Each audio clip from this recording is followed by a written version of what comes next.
ಧಾರವಾಡದಲ್ಲಿ ಬಹಳ ದೊಡ್ಡ ಧರಣಿಯಲ್ಲಿ ಆಯ್ತು.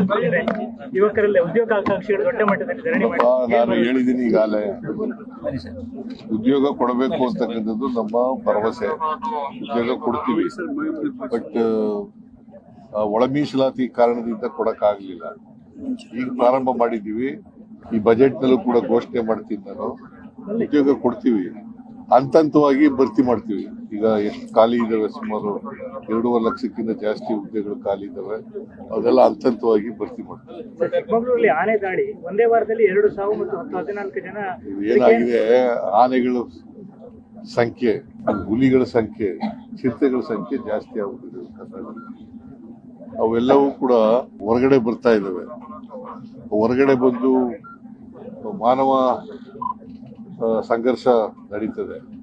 ಅದಕ್ಕೆ ಅದನ್ನ ಈ ಸಾರಿ ನಾವು ಬ್ಯಾರಿಕೇಡ್ ಹಾಕ್ಬೇಕು ಅಂತ ಮಾಡ್ತಾ ಇದೀವಿ. ದೊಡ್ಡ ಪ್ರಮಾಣದಲ್ಲಿ ಬ್ಯಾರಿಕೇಡ್ ಹಾಕ್ತೀವಿ. ಟಾಸ್ಕ್ ಫೋರ್ಸ್ ನಿಂದ ನಿಲ್ಲೋದಿಲ್ಲ, ಬ್ಯಾರಿಕೇಡ್ ನಿಂದ ಟಾಸ್ಕ್ ಫೋರ್ಸ್ ಮಾಡ್ತೀವಿ, ಬಟ್ ಬ್ಯಾರಿಕೇಡು ವ್ಯಾಪಕವಾಗಿ ಎಲ್ಲೆಲ್ಲಿ ಕಾಡಿನ ಹಂಚಿದೆ ಅಲ್ಲೆಲ್ಲ ಬ್ಯಾರಿಕೇಡ್ ಮಾಡ್ತೀವಿ. ಶಿವಮೊಗ್ಗ ಘಟನೆ ಟ್ವೀಟ್ ಮಾಡಿದ್ರಿ ತಾವು. ಅದೇ ರೀತಿ ಶಿವಮೊಗ್ಗ, ಉತ್ತರ ಕನ್ನಡ ಈ ಅಪ್ರಾಪ್ತರು ಮುಖ್ಯವಾಗಿ ಗಾಂಜಾ ಸೇವನೆಯಿಂದ ಇದು ಆಗ್ತಾ ಇದೆ ಅಂತ ಹೇಳಿ, ಇದನ್ನು ಹೇಗೆ ಸರ್ ನಿಯಂತ್ರಿಸುವುದು? ಈ ಶಿವಮೊಗ್ಗ ಘಟನೆ ಮತ್ತು ಉತ್ತರ ಕನ್ನಡದಲ್ಲಿ ಆದ ಘಟನೆಯಲ್ಲಿ ಗಾಂಜಾ ಸೇವನೆಯೇ ಪ್ರಮುಖ ಕಾರಣ ಅಂತ. ಈಗ ಗಾಂಜಾನ ಕಡಿಮೆ ಮಾಡಬೇಕು ಅಂತಕ್ಕಂಥದ್ದು ಸಂಪೂರ್ಣವಾಗಿ ಅದು ಶೂನ್ಯಕ್ಕೆ ತರಬೇಕು ಅಂತೇಳಿ ನಮ್ಮ ಸರ್ಕಾರ ಪ್ರಯತ್ನ ಮಾಡ್ತಾ ಇದೆ.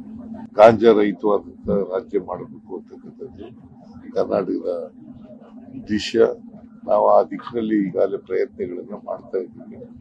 ಆ ಪ್ರಯತ್ನಗಳು ಇನ್ನೂ ಸಂಪೂರ್ಣವಾಗಿ ಸಫಲ ಆಗಿಲ್ಲ, ಮಾಡ್ತಾ ಇದ್ದೀವಿ. ಸರ್, ಅಜೀಂ ಪ್ರೇಮ್ಜಿ ಅವರ ಯೂನಿವರ್ಸಿಟಿ ಮೇಲೆ ಎಬಿಪಿ ವಿದ್ಯಾರ್ಥಿಗಳು ದಾಂಧಲೆ ಮಾಡಿದ್ರು. 25 ಜನ ಮೇಲೆ ಎಫ್ಐಆರ್ ಕೂಡ ಆಗಿದೆ. ನಾವು ಯಾರು ಕಾನೂನನ್ನು ಕೈ ತಗೋತಾರೆ, ಅವರು ಎಬಿವಿಪಿ ಇರ್ಬೋದು, ಬೇರೆ ಯಾರೇ ಸಂಘಟನೆಗಳಿರ್ಬೋದು, ಆ ಸಂಘಟನೆಯ ವಿರುದ್ಧ ಕಠಿಣವಾದಂಥ ಕ್ರಮಗಳನ್ನು ತಗೊಳ್ತೀವಿ. ವಿನಾಕಾರಣ ಕಾನೂನನ್ನು ಕೈ ತಗೊಳ್ತಕ್ಕಂಥದನ್ನ ಸಹಿಸಲ್ಲ ಸರ್ಕಾರ. ಸರ್, ಬರ್ಡನ್ ಆದ್ರೂ ಕೂಡ ಗ್ಯಾರಂಟಿ ಯೋಜನೆಗಳನ್ನು ಮುಂದುವರಿಸ್ತಾ ಇದ್ದೇವೆ ಅಂತ ಡಿಸಿಎಂ ಒಂದು ಸಾಂದರ್ಭಿಕವಾಗಿ ಒಂದು ಮಾತು ಹೇಳಿದ್ರು. ಬರ್ಡನ್ ಅಂತ ಅನಿಸ್ತದೆ ಸರ್ ತಮಗೆ? ಬರ್ಡನ್ ಅಂತ ವರ್ಷಕ್ಕೆ 52,000 ಕೋಟಿಗಿಂತ ಜಾಸ್ತಿ ಆಗ್ತದೆ. ಅದು ಬರ್ಡನ್ ಅಂತ ಹೇಳಿರ್ಬೇಕು. ನಾವು ಡೆವಲಪ್ಮೆಂಟ್ ವರ್ಕ್ಸು ಮುಂದುವರಿಸ್ತಾ ಇದ್ದೀವಿ. ಮತ್ತೆ ಗ್ಯಾರಂಟಿ ಯೋಜನೆಗಳು 1,20,000 ಕೋಟಿ ಈಗಾಗಲೇ ಕೊಟ್ಟಿದ್ದೀವಿ. ಗ್ಯಾರಂಟಿ ಯೋಜನೆ ನಮ್ಮ ರಾಜ್ಯ ವನ್ಯಜೀವಿ ವಿಭಾಗ ಪರ್ಮಿಷನ್ ಕೊಡುತ್ತೆ ಸರ್. ಯಾವುದಕ್ಕೆ? ಆಗುಂಬೆಯಲ್ಲಿ ಸುರಂಗ ನಿರ್ಮಾಣ.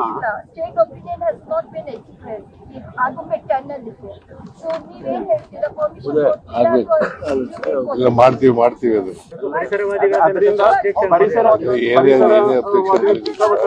ವಿರೋಧ ಇದೆ, ಅದರಿಂದ ಪರಿಸರವಾದಿಗಳು ಸಿಕ್ಕಾಪಟ್ಟೆ ವಿರೋಧ ಇದೆ. ಮತ್ತೊಂದು, ಈಗ ಆನೆ ಹುಲಿಗಳೆಲ್ಲ ನಾಡಿಗೆ ಬರ್ತಾ ಇದ್ದಾವೆ. ಅವ್ರನ್ನು ಕನ್ವಿನ್ಸ್ ಮಾಡ್ತಕ್ಕಂಥ ಪ್ರಯತ್ನ ಮಾಡ್ತೀವಿ. ಪರಿಸರವಾದಿಗಳು ಅದರಿಂದ ಪ್ರಾಣಿಗಳ ವಾಸಸ್ಥಾನಕ್ಕೆ ಅಪಾಯ ಆಗಿ ಅವ್ರು ಮತ್ತೆ ಜಾಸ್ತಿ ನಾಡಿಗೆ ಬರಲ್ವಾ?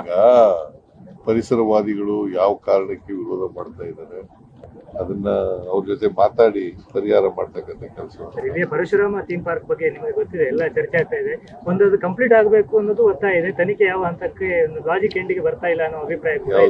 ಪರಶುರಾಮ ಥೀಮ್ ಪಾರ್ಕ್ ಕಾರ್ಕಳದಲ್ಲಿ ಅದನ್ನ ಮಾಡ್ತೀವಿ. ಅದನ್ನ ಯಾರು ತಪ್ಪು ಮಾಡಿದ್ದಾರೆ ಅವ್ರ ಮೇಲೆ ಕ್ರಮ ತಗೊಳ್ತಕ್ಕಂಥ ಯೋಜನೆ ಮುಗಿಬೇಕಲ್ಲ, ಯೋಜನೆ ಮುಗಿಸ್ತಕ್ಕಂಥ ಕೆಲಸ ಮಾಡ್ತೀವಿ. ಸರ್ಕಾರಿ ಆಸ್ಪತ್ರೆಗಳಲ್ಲಿ ಔಷಧಿಗಳ ಕೊರತೆಯಿಂದ ರೋಗಿಗಳು ಇಲ್ಲ ಕೊರತೆ, ಔಷಧಿಗಳ ಕೊರತೆ ಇಲ್ಲ ಸರ್. ಅದೇ ರೀತಿ ಬ್ರಹ್ಮಾವರ ಸಕ್ಕರೆ ಕಾರ್ಖಾನೆ ಭ್ರಷ್ಟಾಚಾರದ ತನಿಖೆ ಯಾವುದೇ ಕನ್ಕ್ಲೂಷನ್ ಹೋಗ್ತಾ ಇಲ್ಲ, ಅದು ಮುಂದುವರಿತಾನೆ ಇಲ್ಲ. ಪ್ರತಾಪ್ ಚಂದ್ರ ಶೆಟ್ಟರು 50 ದಿನ ಧರಣಿ ಎಲ್ಲ ಮಾಡಿದ್ರು. ಪ್ರತಾಪ್ ಚಂದ್ರ ಶೆಟ್ಟರು 50 ಅದು ಬ್ರಹ್ಮಾವರ ನಾವು ಈಗಾಗಲೇ ಡಿಸಿಷನ್ ತಗೊಂಡಿದ್ದೀವಿ. ಸೊ ಯಾರು ಕೂಡ ಮುಂದೆ ಬರಲ್ಲ ಅದನ್ನ ನಡೆಸಕ್ಕೆ. ಅದಲ್ಲ, ಅದು ಭ್ರಷ್ಟಾಚಾರ. ಗುಜರಿ ಮಾರಾಟದಲ್ಲಿ 14ರಿಂದ ಭ್ರಷ್ಟಾಚಾರ ಆಗಿದೆ ಅನ್ನೋ ಒಂದು ಅದ್ರ ಬಗ್ಗೆ ಎಂಕ್ವೈರಿ ಮಾಡಿಸ್ತೀವಿ. ನರ್ಸಿಂಗ್ನ ಮಕ್ಕಳು ಇಲ್ಲಿಯವರು ಕಾಯ್ತಾ ಇದ್ದಾರೆ ಸರ್. ಅಲ್ಲಿ ಬೇಡಿಕೆಯೂ ಬಂತು, ಸ್ವಂತ ಕಟ್ಟಡ ಮತ್ತು ಅದೆಲ್ಲ ನರ್ಸಿಂಗ್ ಮಕ್ಕಳು ಕಾಯ್ತಾನೂ ಇದ್ದಾರೆ. ಈ ಕಾರ್ಕಳದಲ್ಲಿ ಬಹಳ ದೊಡ್ಡ ಸಮಸ್ಯೆ. ಇಲ್ಲೇ ಕಾರ್ಕಳದಲ್ಲೇ ಅಲ್ಲಿ ಮನವಿಯಲ್ಲೂ ಹೇಳಿದ್ರು. ನರ್ಸಿಂಗ್ ಕಾಲೇಜ್ ಸ್ವಂತ ಕಟ್ಟಡ ಎಲ್ಲೂ ಇಲ್ಲ ಸರ್. 4 ವರ್ಷ ಮಾನ್ಯತೆ ಇಲ್ಲ ಸರ್. ಸರ್ಕಾರಿ ಕಾಲೇಜಾ? ಇದ್ದಾರೆ, ನಿಮ್ಗೆ ಹೇಳ್ಬೋದು. ಹಾ?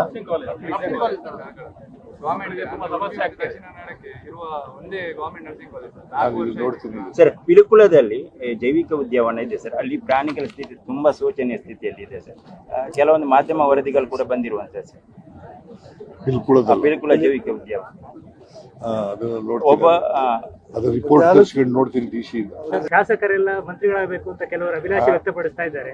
Nothing wrong in that. ಈಗ ಮಂತ್ರಿಗಳಾಗಬೇಕು ಅನ್ನೋದ್ರೆ ತಪ್ಪೇನಿಲ್ಲ.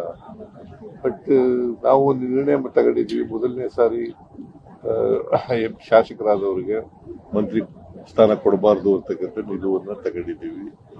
ಬಟ್ ಅವರು ಕೇಳ್ತಾ ಇರ್ತಕ್ಕಂಥದ್ರಲ್ಲಿ ತಪ್ಪೇನಿಲ್ಲ.